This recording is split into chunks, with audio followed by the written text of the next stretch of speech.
Story 15, The Witch Who Waited Forever. They called her Alara of the Hollow, the witch who never grew old. Her cottage stood deep in the woods, where the mist clung to the pines and time itself seemed to slow. It was said she had lived there for centuries, though no one could say when she'd arrived. Her beauty was a quiet, unsettling kind, the sort that makes you want to look twice and then not at all. Pale as moonlight, with dark hair that never lost its luster, and eyes that shimmered like the edges of a storm. Villagers whispered that Alara was cursed. They said that any man who fell in love with her vanished, leaving behind no footprints, no farewell, nothing. And though the rumors persisted, no proof of harm ever surfaced. The constables searched, priests prayed, and the superstitious crossed themselves when they passed her lane. Still, Alara lived on, year after year, untouched by time. Only her cat, Onyx, kept her company, a sleek black creature with eyes so intelligent they almost seemed human.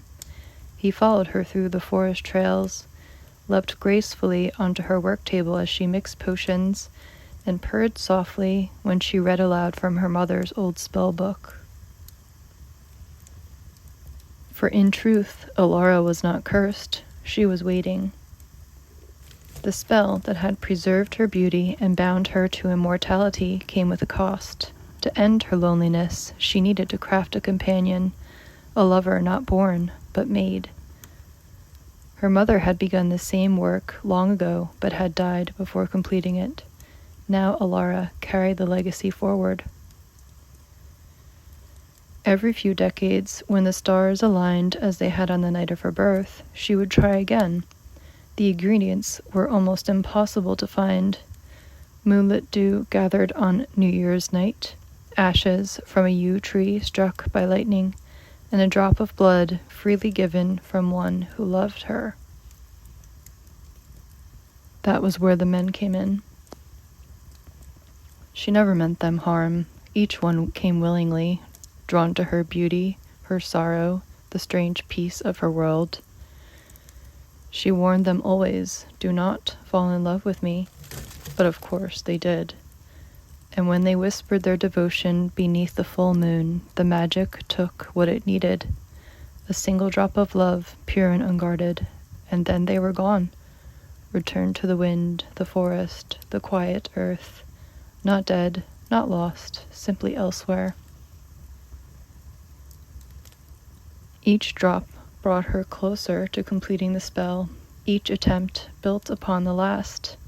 And though the nights stretched into centuries, she continued her work with patient, desperate care.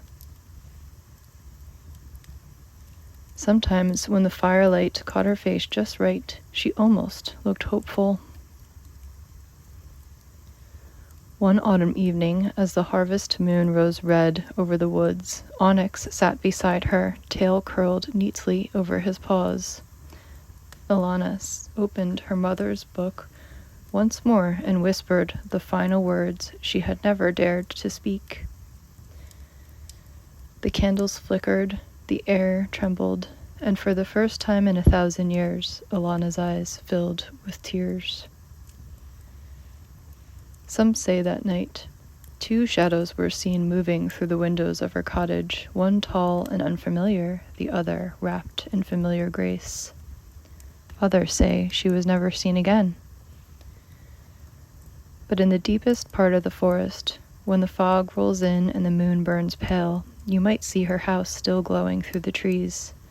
A beautiful woman stands at the door, her black cat watching from the steps, and beside her, a man who never seems to age, his hand resting gently in hers.